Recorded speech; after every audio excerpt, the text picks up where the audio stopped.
ونحن على ذلك لمن الشاهدين والشاكرين والذاكرين والحمد لله رب العالمين۔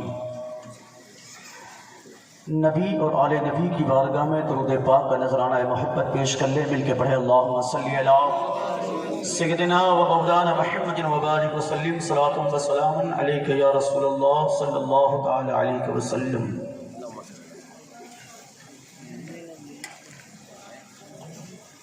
آج کا یہ نورانی جلسہ آل نبی اولاد علی سلسلہ رفاعیہ کے ایک تابندہ ستارے سرکار سیدنا سلیم اللہ رفاعی رحمۃ اللہ تعالی علیہ کی یوم ولادت کے مبارک موقع پر منعقد کیا گیا ہے۔ ماشاءاللہ منبر نور پر پیر طریقت سیدی و سندی غوث الدین صاحب قبلہ المعروف حضرت صاحب دامت برکاتہم الوسیع جلوہ بار ہے۔ سرکار کا حکم ہے 15 سے 20 منٹ کی گفتگو میں انشاءاللہ میں اتفاق کروں گا۔ عمر بھر جس ذات نے سرکار سیدنا احمد کبیر رفاعی رحمۃ اللہ تعالی علیہ کے سلسلے کو پروان چڑھانے کا کام کیا، جس کی پوری زندگی خلق خدا کی خدمت میں گزر گئی، جو بھی آتا گیا اسے سرکار احمد کبیر رفاعی کے دامن سے وابستہ کرتے چلے گئے۔ اللہ انہی کے لیے قرآن میں فرماتا ہے فَاذْكُرُونِي أَذْكُرُكُمْ وَاشْكُرُوا لِي وَلَا تَكْفُرُونَ، تم زمینوں پر میرا ذکر کرو، میں آسمانوں پر تمہارا چرچا کروں گا۔ اور جس کا چرچا رب ذوالجلال کرتا ہے پھر اس کا ذکر پرانا نہیں ہوتا ہے۔ سرکار سیدنا سلیم اللہ رفاعی کو دنیا سے تشریف لے جائے تقریباً 3 سال کا عرصہ گزر گیا ہے، مگر آج بھی ہر محب اہل بیت اور ہر فدائے صحابہ کے دلوں کی دھڑکن یہی کہتی ہے کہ سرکار سیدنا سلیم اللہ اپنی قبر میں نہیں، اپنی مرقد میں نہیں، عاشقوں کے دلوں میں آج بھی زندہ ہے، اس لیے کہ جسے پروردگار بلند کر دیتا ہے وہ مر کے بھی نہیں مرتا ہے، وہ زندہ رہتا ہے۔ بریلی کا امام اسی کو کہتا ہے، بریلی کا امام اسی کا نشہ کھینچ کر یوں کہتا ہے بے نشانوں کا نشان مٹتا نہیں، مٹتے مٹتے نام ہو ہی جائے گا۔ بے نشانوں کا نشان مٹتا نہیں، مٹتے مٹتے نام ہو ہی جائے گا۔ جو شخص بن کر جیا وہ مر گیا، جو شخصیت بن کے جیا وہ آج بھی لوگوں کے دلوں میں زندہ ہے۔ تاریخ پڑھ لیجئے ہندوستان کی، اس ہندوستان کی دھرتی پر اس نیل گگن کے نیچے کبھی کوئی ہمایوں بن کر آیا تھا مگر ہمایوں کا نام و نشان مٹ گیا، کبھی کوئی ظہیر الدین بابر بن کے آیا تھا مگر اس کا نام و نشان مٹ گیا، اس لیے کہ ہمایوں بابر یہ اپنے لیے جیے تھے مگر آج بھی سلیم اللہ کے دیوانے اس لیے ان کے نعرے لگاتے ہیں کہ سرکار سیدنا سلیم اللہ اپنے لیے نہیں اپنے نانا کی امت کے لیے جیے تھے، اپنے لیے نہیں۔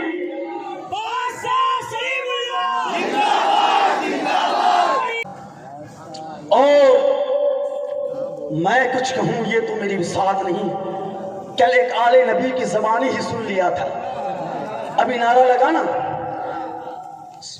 سرکار احمد کبیر رفاعی اور سلسلہ رفاعیہ کی بڑی دادی اور بڑا مرکز کل سیدی امیر الدین کے زبانی سنا، کل بھی شہر سورت میں تھا، آج بھی شہر سورت میں ہے۔ اور سن لو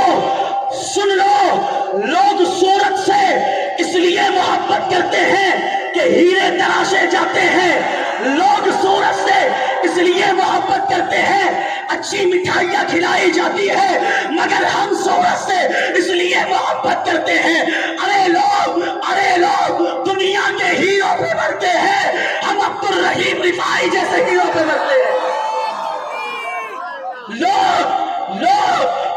کے ہیرو پہ مٹتے ہیں، ہم فیاض الدین رفاعی جیسے انمول لگینے پر اپنے عشق کا سودا کرتے ہیں۔ صورت سے محبت لوگوں کو اس لیے ہے کہ وہاں ہیرو کے کارخانے ہیں، اور ہم غلامان اہل بیت کو صورت سے محبت اس لیے ہے کہ صورت کی دھرتی پر عبد الرحیم نے قیام فرمایا ہے، صورت کی دھرتی پر سرکار امیر الدین نے اپنا مسکن بنایا ہے، صورت کی دھرتی کو سرکار فیاض الدین نے اپنا مرکز بنایا ہے۔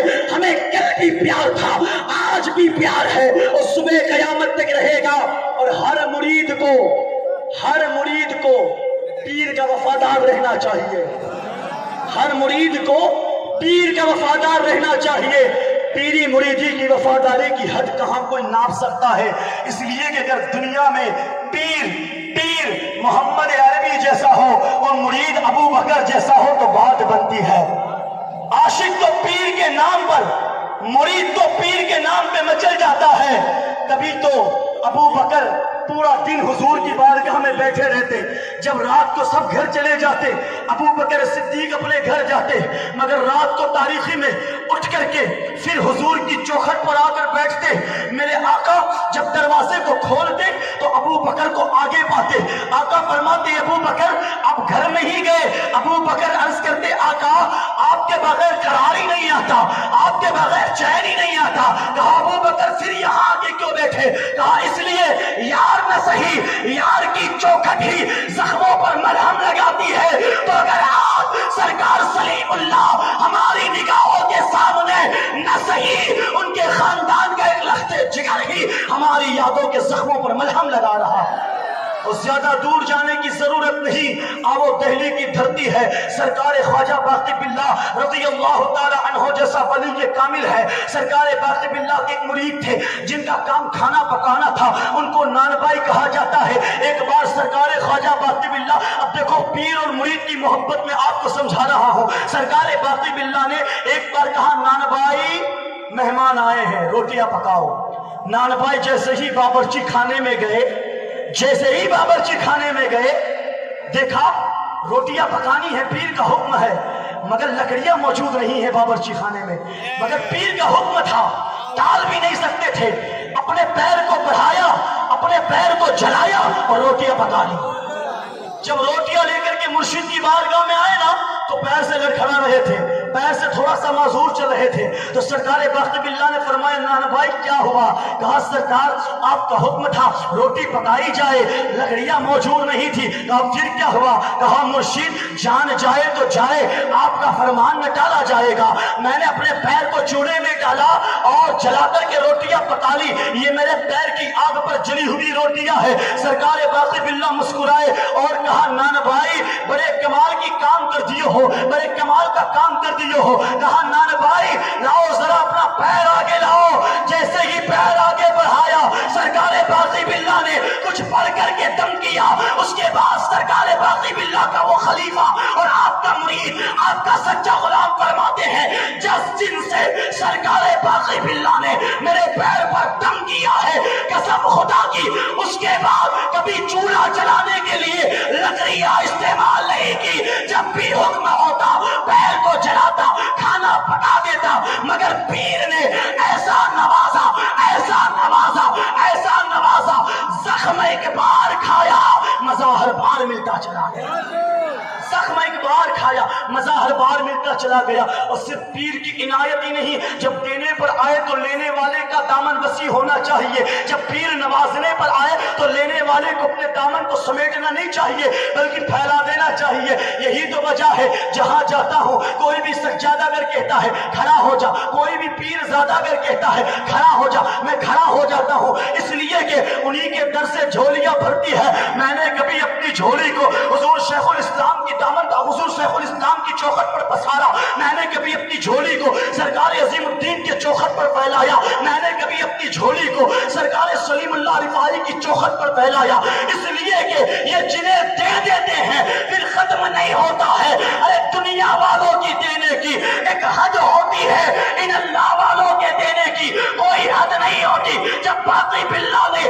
اپنے مرید کے ساتھ یہ معاملہ فرمایا اور مرید نے اپنے